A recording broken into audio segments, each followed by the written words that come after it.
Hello and happy Advent. I'm David Burke. I'm one of the pastors here at Fremont, and I'm excited to read with you today from Exodus chapter 19 and 20, the idea of God's covenant, a lasting friendship promise. We're going to begin with a reading from the prophet Ezekiel, and it reads like this. God speaks to his people and says, I will give you a new heart, and a new spirit I will put within you.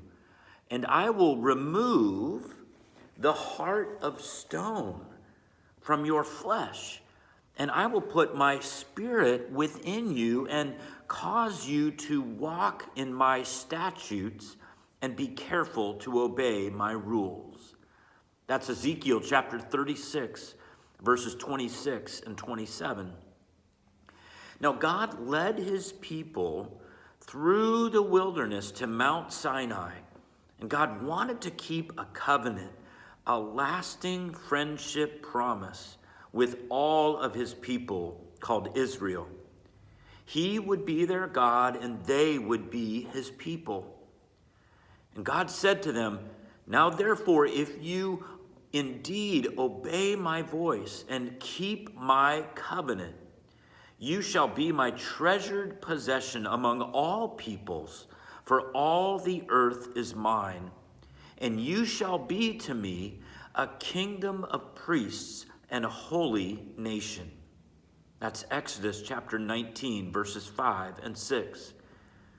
So God came down to the mountain, and the people of Israel watched as lightning struck and thunder roared, and a thick cloud of smoke covered the mountain.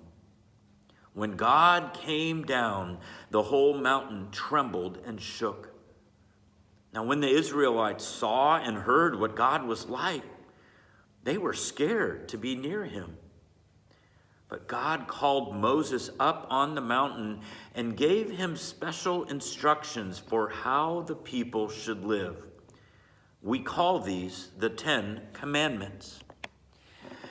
Love God, not pretend gods. Don't make idols or pretend gods. Respect God's name. Don't misuse it. Remember the Sabbath, the day of rest, and keep it holy. Respect your father and mother. Do not murder. Do not commit adultery. Do not steal. Do not lie. And do not envy something that belongs to someone else. Now, if God's people would live this way, their lives would be full of good things. They would be good friends with God and with other people. They would love each other and God, which is what they were made to do. But just like Adam and Eve, God's people often disobeyed God's commands. They broke their relationship with God and with people.